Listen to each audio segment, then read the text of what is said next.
In this video, I'm going to teach you how to set up Wi-Fi on Brother printer L2360DW. It's a very easy process, so make sure to follow along. If you have this specific model of Brother printer or any other similar one, you can follow the instructions in this video to have it set up and connected to a Wi-Fi network. To do this, use the screen on the printer itself. Access the menu, so make sure that it is powered on, and then press any button here, such as OK.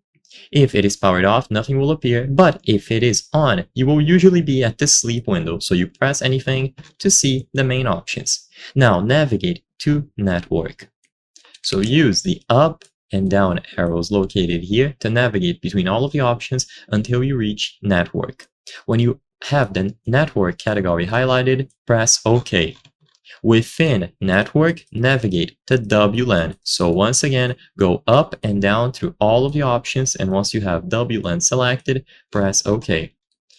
Now, while you have the Setup Wizard selected, press OK under the WLAN category and find WPS.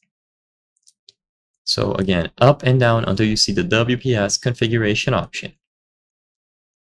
When you choose WPS, what you have to do now is press the WPS button located on your router or modem. So it is either going to be clearly labeled as WPS or wireless WPS, but sometimes you might have a button without a label, which includes two arrows like these. Either way, just find the WPS button on your router or modem and press it down for about 3 seconds. So press and hold this button for about 3 seconds. This will help the router detect the Brother printer, and they will connect automatically, so you don't even have to input the Wi-Fi password. If your router does not have a WPS button, then sadly you will have to go back to the Setup Wizard and choose other options to configure your network, mainly through selecting a network and then typing out the password. So I hope I was able to help you. If this video helped you, consider subscribing. As you can see, according to our channel metrics, 83% of the people watching our videos are not subscribed. By subscribing, you can help us make higher quality videos. Thank you for watching, and I'll see you on the next one.